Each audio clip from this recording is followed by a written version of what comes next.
This week, this Shabbos is Shabbos Shkolim. The Gemara in the fourth parak in Megillah has a lengthy discussion about exactly what maftir we are obligated to read during parsha Shkolim. It's interesting. There's no machlokas about what we read on parsha Zachor and parshas HaChodesh, parshas Torah, but when it comes to parsha Shkolim, there's a whole amud plus. Whereas a big machlokas between Rav and Shmuel as to exactly what the kriya should be that we're going to read this Shabbos. So Shmuel says, which is how we paskin, how the Gemara paskins, we read from Kisisa, which deals with the machzis HaShekel, and where the subject matter there is in taking a census that everyone gave a half a shekel, and they counted up the half shekels to determine what the census and the population of the Jewish people was. Rav said, no, Rav says, since the machzas HaShekel, those coins were collected to purchase the animals for the korban tamid, the korban beinu arbayim, so therefore the appropriate reading should be what we read every on Rosh Chodesh, the beginning, in Parshas Pinchas, ki korbani lachmi, and so on, reach nichochi. That should be the kriya.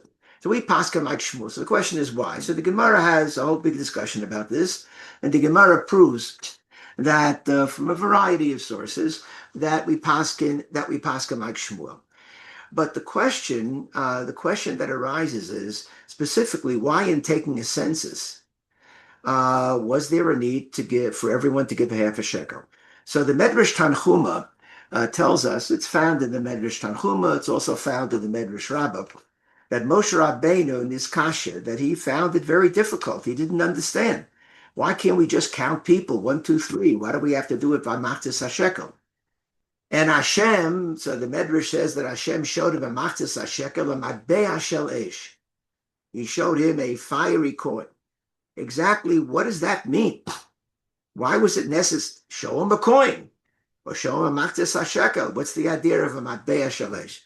So I think the explanation goes as follows. We all understand, and many midrashim point this out, it's a common drasha that people make on Shabbos Shkolim, that the idea of the half suggests that everyone is important, and that the my half only is significant with your half.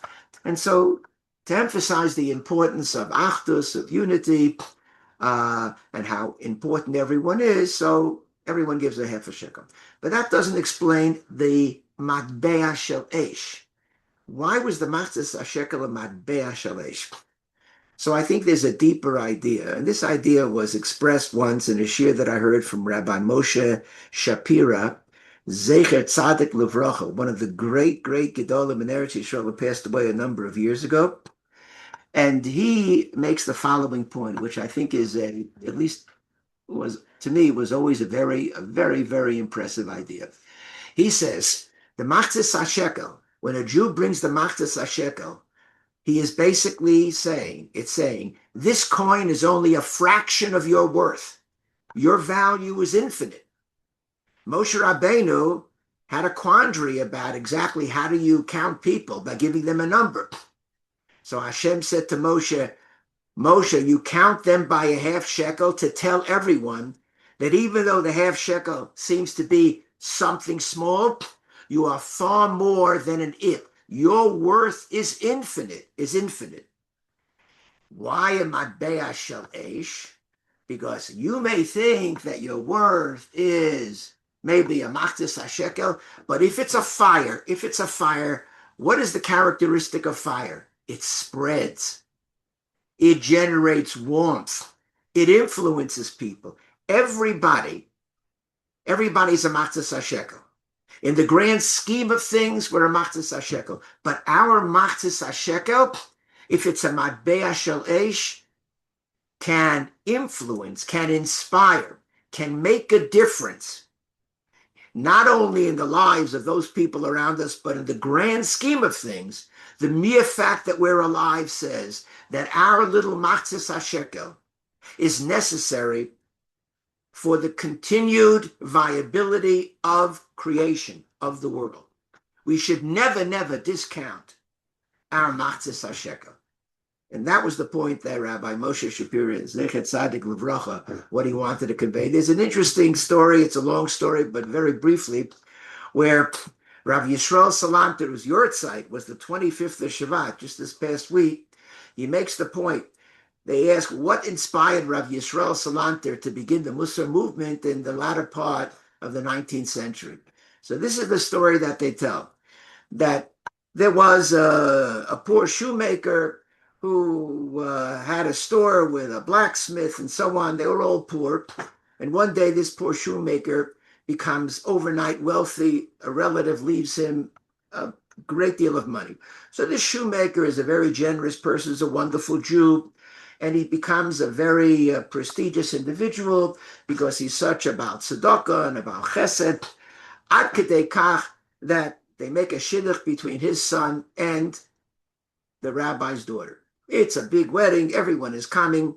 And this blacksmith, who was bitterly envious of this shoemaker, who now is wealthy, he decides to show up. And at the wedding, the blacksmith yells in front of everybody. He holds up a pair of shoes and he says, "Shoemaker, fix my shoes for me before Shabbos. I remember you when you were a shoemaker." Well, this shoemaker was embarrassed in front of everyone. He couldn't continue with the wedding. And the story goes, a few days later, the insult so penetrated into his being that he actually died. When Rabbi Yisrael Salanter heard the story, that's what moved him, inspired him to start the Musar movement. So everyone thinks, well, what did he hear? Well, he probably heard this terrible blacksmith, this unconscionable behavior to embarrass another Jew in public. That's what did it. As bad as that wasn't the motivating factor. The motivating factor was this poor shoemaker. Why did he feel that he mattered so little, that he took such insult by what the blacksmith said, that he felt his life wasn't worthwhile? What's the shame in being a shoemaker? What's the shame in being a chamatzkas Shekel? I don't have to compare myself to anybody. And it was because of the shoemaker, as the story goes, that Rabbi Yisrael Salanter decided, I have to teach Musar to people. And among many things, to remind everyone about how precious they are, their infinite worth, and no matter who the person is, everyone has an infinite contribution to make to all of existence. Have a good Shabbos.